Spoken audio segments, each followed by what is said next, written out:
வாழ்க வளமுடன். ஓம் நமச்சிவாய. அனைத்து தமிழ் உள்ளங்களுக்கும் வணக்கம்.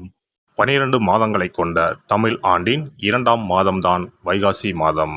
வைகாசி மாதத்தில் சூரியன் ரிஷபராசியில் பயணம் செய்வதால் ரிஷப மாதம் என்று அழைக்கப்படுகிறது.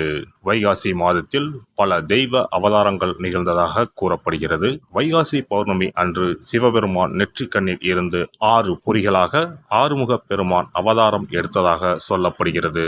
6 தீப்பொறிகளும் 6 குழந்தைகளாக மாறி கார்த்திகை பெண்கள் கை தவழ்ந்த மாதமாக கருதப்படுகிறது.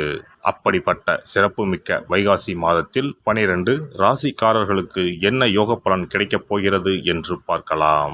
இம்மாத கிரகநிலை என பார்த்தால் மேசராசியில் புதன் பகவானும் சுக்கிர பகவானும் இணைந்துள்ளனர். ரிஷபராசியில் சூரிய பகவானும் குரு பகவானும் உள்ளனர். கன்னி ராசியில் கேது பகவானும், கும்பராசியில் சனி பகவானும், மீன ராசியில் செவ்வாய் பகவானுடன் ராகு பகவானும் உள்ளனர். சந்திர பகவான் கடகத்தில் ஆட்சி பலத்தோடு அமர்ந்திருக்க இந்த வைகாசி மாதம் துவங்குகிறது.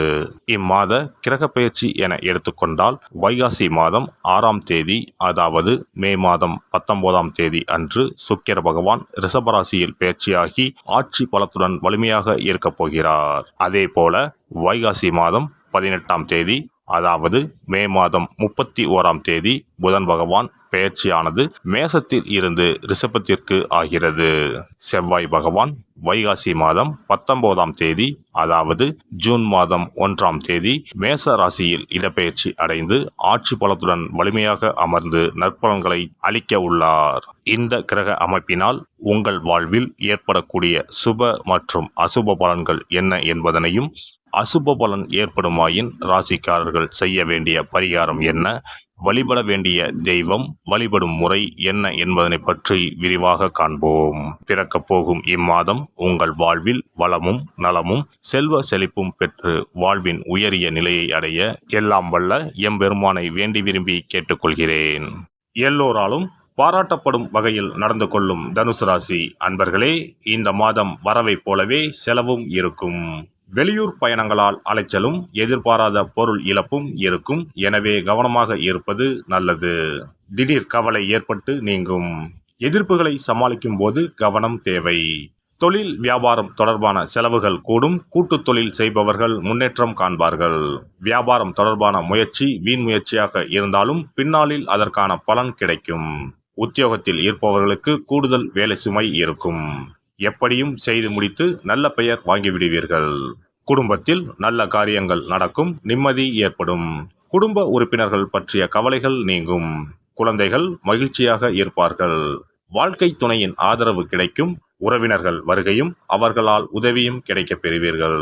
பெண்களை பொறுத்தவரை இம்மாதம் வீண் அலைச்சலும் எதிர்பாராத செலவும் உண்டாகும். கவனம் தேவை. முயற்சிகள் தாமதப்படும்.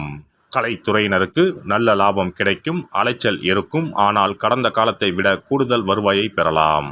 புதிய ஒப்பந்தம் தொடங்குவதற்கு முன் ஒன்றுக்கு மேற்பட்டவர்களிடம் ஆலோசனை செய்யவும். அரசியலில் உள்ளவர்களுக்கு நற்பெயர் எடுப்பதற்குண்டான சூழ்நிலைகள் உருவாகும். எதிர்பார்த்த பதவிகள் வந்து சேரும். நல்ல நிலைக்கு உயர்த்தப்படுவீர். மாணவர்களுக்கு வழக்கத்தை விட கூடுதல் நேரம் ஒதுக்கி பாடங்களை படிப்பது நல்லது. விளையாட்டுகளில் கவனம் தேவை. நட்சத்திர பலன்கள். மூலம் நட்சத்திரம். இந்த மாதம் முயற்சிகளின் பேரில் சுபகாரியங்கள் தங்கு தடையின்றி நடைபெறும். குழந்தை பாக்கியம் கிட்டும். வீட்டிற்கு தேவையான அனைத்து வசதிகளும் கிடைக்கும். புதிய வீடு, மனை ஆகியவற்றை வாங்கும்போது கவனம் தேவை. ஒரு முறைக்கு இருமுறை விசாரித்து வாங்குவது நல்லது. மதிப்பு மரியாதை கூடி செல்வாக்கு அதிகரிக்கும். முயற்சிகளில் சிறு சிறு தடைகள் வரலாம்.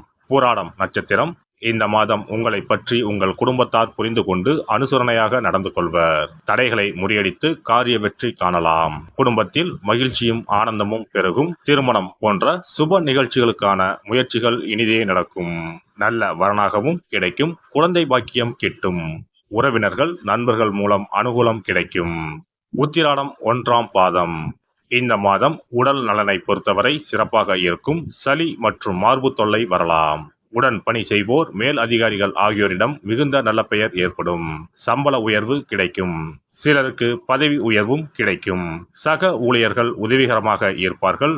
வேலை இல்லாமல் தவித்தவர்களுக்கு தகுந்த சம்பளத்துடன் சிறந்த வேலை கிடைக்கும். சனீஸ்வர ஸ்தோத்திரங்களை சொல்லி நல்லெண்ணெய் தீபம் ஏற்றி சனி பகவானை வழிபடுவதால் துன்பங்கள் நீங்கி வாழ்க்கையில் இன்பம் உண்டாகும். சிறப்பு தொகுப்பு. இனி வரவே வராது என நினைத்த பணம் திரும்பி வருவதற்கு இதை மட்டும் செய்தால் போதும். நாம் கஷ்டப்பட்டு சேர்த்த அல்லது சம்பாதித்த பணத்தை யாரையாவது நம்பியோ அல்லது அவர்களுக்கு உதவி செய்வதற்காகவோ கொடுத்து ஏமாந்து இருக்கலாம். அப்படி இழந்த பணத்தை திரும்ப இனி வரவே வராது என நினைத்த பணத்தை கூட சில எளிய தாந்திரீக பரிகாரங்களை முறையாக செய்தால் திரும்ப பெற முடியும். இழந்த சொத்து, இழந்த பணம் மற்றும் நகை ஆகியவற்றை திரும்ப வீடு தேடி வர வைப்பதற்கான எளிய பரிகார முறைகள் பற்றி இங்கே தெரிந்து கொள்வோம். இந்த 2 முறைகளில் எந்த முறை நமக்கு எளிமையானதோ அதை செய்து பயன்பெறலாம். வாங்கிய பணத்தை திருப்பி கொடுக்க முடியாமல் கடன் தொல்லையால் அவதிப்படுபவரைப் போல் பணத்தை கொடுத்துவிட்டு அதை திரும்பி வாங்க முடியாமல் தவிப்பவர்கள் அதிகம் இருக்கத்தான் செய்கிறார்கள். யாராவது அவசரம் என பண உதவி கேட்கும்போது நட்பின் அடிப்படையிலோ அல்லது இருக்கப்பட்ட சிலர் பணம் கொடுத்திருப்பார்கள்.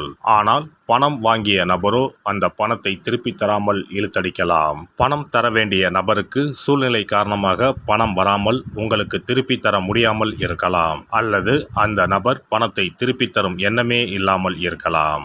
நீங்களும் பல முறை பணத்தை கேட்டு சலித்துவிட்டு இனி அந்த பணம் நமக்கு வரவே வராது என நினைத்து பணத்தை திருப்பி வாங்குவதற்கான முயற்சியை கூட கைவிட்டிருக்கலாம். இப்படி கொடுத்த பணம் திரும்பி வரவே வராது என நினைத்த பணத்தை உங்களிடம் பணம் வாங்கிய நபரே மனம் மாறி அவராக வந்து உங்களிடம் திருப்பி தருவதற்கு சில எளிய முறைகளை வீட்டிலேயே செய்தால் போதும். பரிகாரம் 1. கற்பூரம் ஒன்றை ஏற்றி அது எரியும் சுடரின் மீது இரும்பு கலந்த ஏதாவது ஒரு தட்டினை காட்ட வேண்டும். இப்படி காட்டும்போது அந்த தட்டில் கரி படலம் ஒன்று உருவாகும். இந்த கரியை உங்களின் வலதுபுற நடுவிரலில் எடுத்து ஒரு தெளிவான வெள்ளை காகிதத்தில் உங்களுக்கு பணம் கொடுக்க வேண்டிய நபரின் பெயரை எழுதி கொள்ளுங்கள். பிறகு அந்த பேப்பரை சிறியதாக மடித்து உள்ளங்கையில் வைத்துக்கொண்டு உங்களுக்கு பணம் கொடுக்க வேண்டிய அந்த நபரின் முகத்தை மனதில் நினைத்து கொண்டு அவர் உங்களுக்கு பணம் கொடுத்து விட்டதாகவும் உங்களுக்கு வரவேண்டிய பணம் அனைத்தும் வந்துவிட்டதாகவும் நினைத்து கொள்ளுங்கள்.